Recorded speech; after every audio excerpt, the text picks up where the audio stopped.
Hello, witches. This is Dawn from Aurora Dawn, and thank you so much for stopping by my channel. What do you think? It even shakes the leaves off. Isn't that cute?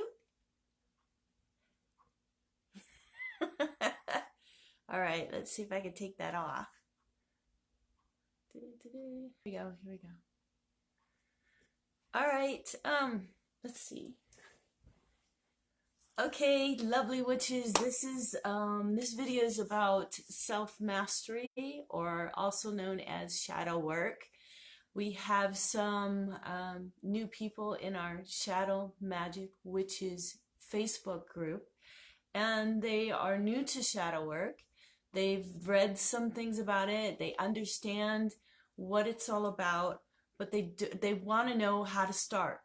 How do you get into shadow work? What's the best way to start? And it's a great, great, wonderful question, because shadow work can be scary, can be intense, and if you don't have the groundwork started out before you get into it, it can be very overwhelming. So I'm going to teach you the things that I teach in my course, Self Mastery for Witches, and because it's important to prepare. So what I'm going to teach you is what you need to know ahead of time. So when you start dealing with your traumas from your childhood, when you start dealing with those things that are scary, you know what to do in order to get yourself back to feeling good, feeling balanced, and then you can keep going, and then you can deal with those things and heal them. Okay, so very important. First lesson that I teach my students is you have to understand you are not, and you might be saying, but I was raped or I was molested. How am I not a victim? And you really have to understand what is meant by victim.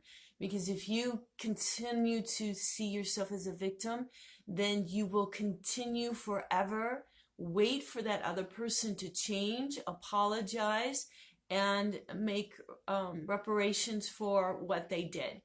And you will be waiting until the end of time, because they will never change, most likely.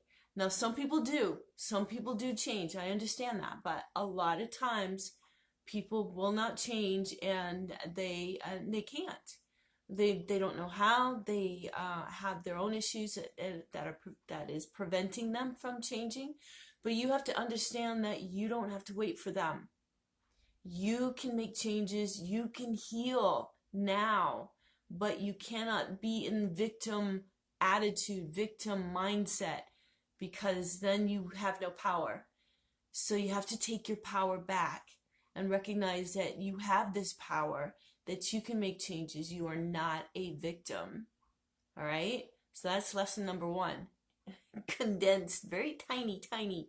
And I go into much greater detail and depth, and I also talk to you about how to communicate and how to make changes in the words that you use.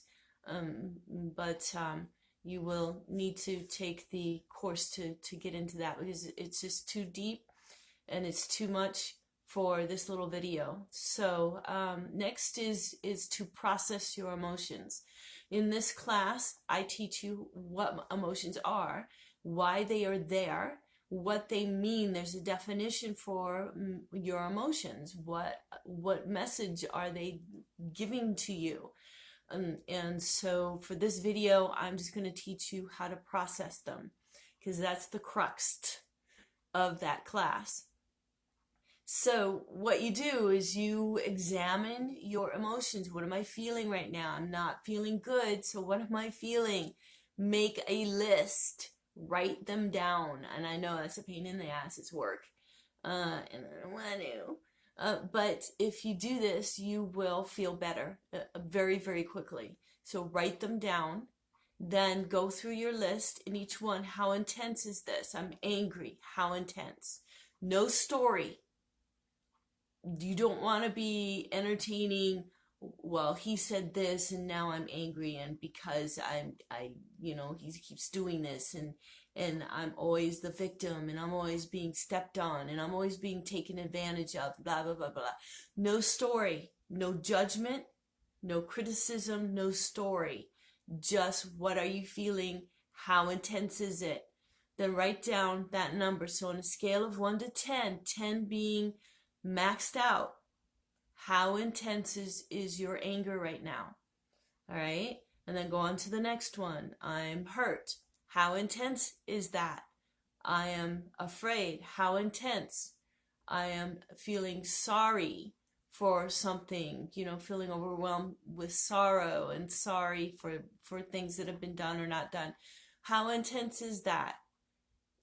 Worry. How intense? Frustration. How intense? Go, just keep going through your list. And then after that, there's a breathing technique. You're going to force inhale and then a force exhale through the mouth. So in through the nose.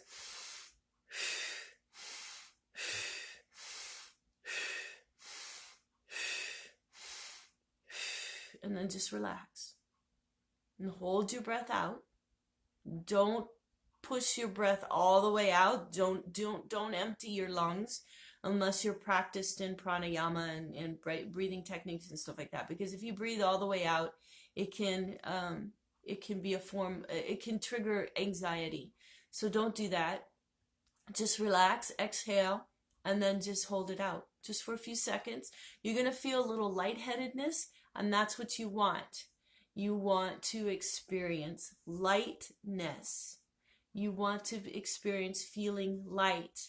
And the reason for that is because you want to feel what spirit is like. When you're in the present moment, you're in spirit. And that feels light and it feels good. So when you do this breathing technique, you are inducing what it feels like to be in spirit, to move you to that place, to process these emotions. You're recognizing the emotion. You're spending a moment to connect with the emotion, to feel how intense it is. And then you're doing this breathing, and that's called processing your emotions. And that clears them out. Okay, so after you do the breathing for about 3 to 5 rounds, depending, if you're an athlete, then you want to go longer. If you practice breathing techniques like pranayama and things like that, you want to go longer because you want to induce that lightheadedness. Okay? So once you've done that, then go back through your list. How intense is my anger now? It should have dropped a little bit. And the more you do this, the quicker those emotions and the intensity of those emotions are going to drop. All right? So keep doing it and go back through your list. Well, they're still kind of high. So let's do the breathing again. Feel the lightness of that lightheadedness. Just relax. Know that this is what spirit feels like. And then go back through your list, okay? And keep doing that until you can drop that intensity down to about a 1 or a 2. And then you can look at what is going on objectively. This is kind of along the lines, oh, I'm really angry, I'm going to count to 10.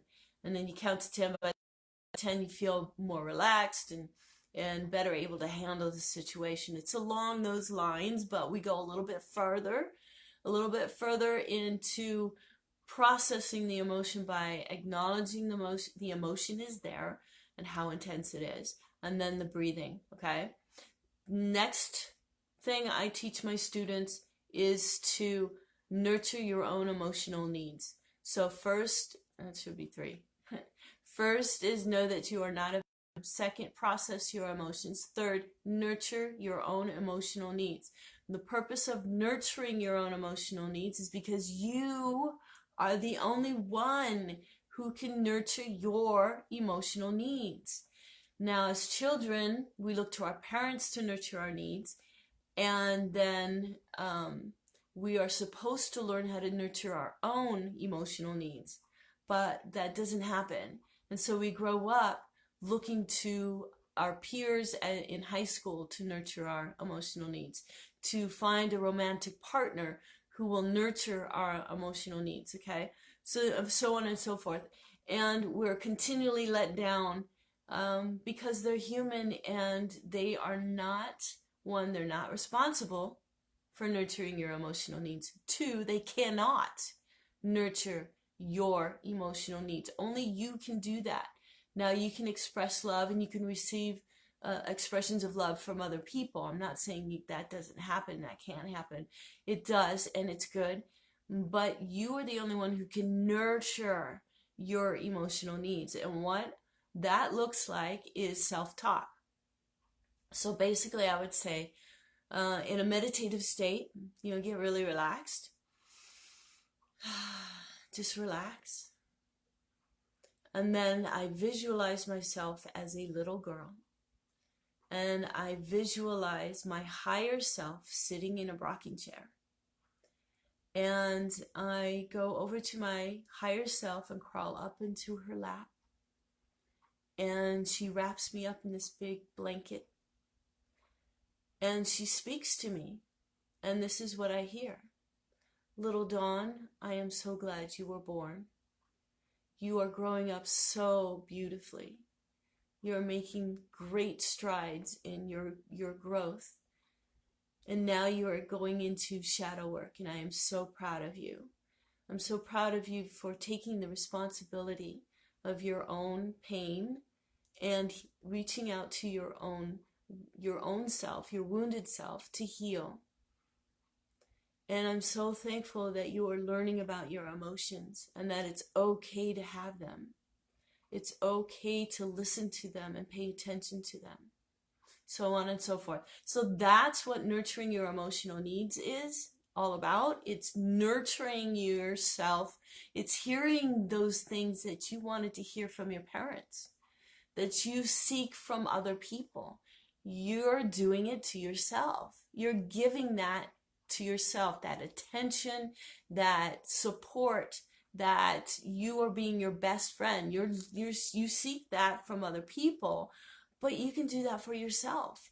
And what that does is free you up from being lonely, because now you feel good being with yourself. It also frees you up from seeking other people to make you happy. Oh, I need you to stop being that way. I'm offended, so I need you to change. Or I hate it when you do that. You're always upset. I need you to change.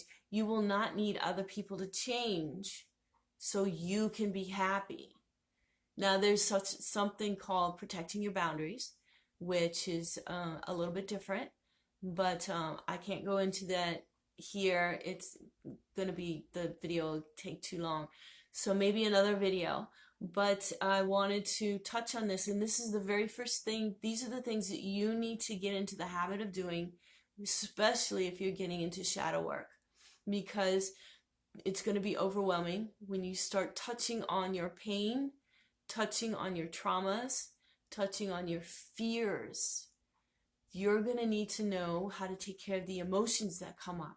The emotions become overwhelming.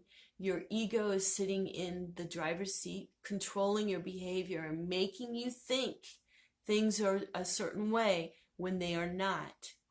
When you understand you are not a victim, when you process your emotions and nurture your emotional needs, you can be objective and see what's really happening. Okay? So that's about it. That is really going to help a lot. And something I end my videos with is do something today that brings you joy and makes you feel good. That's another thing that's very important for you to do on a regular basis. That's why I end my videos with those. It's so important. When you do something for yourself that brings you joy, it shows how you think of yourself. I am valuable. I am valuable enough to make my favorite tea and sit down with my favorite book and spend some time reading and feeling good.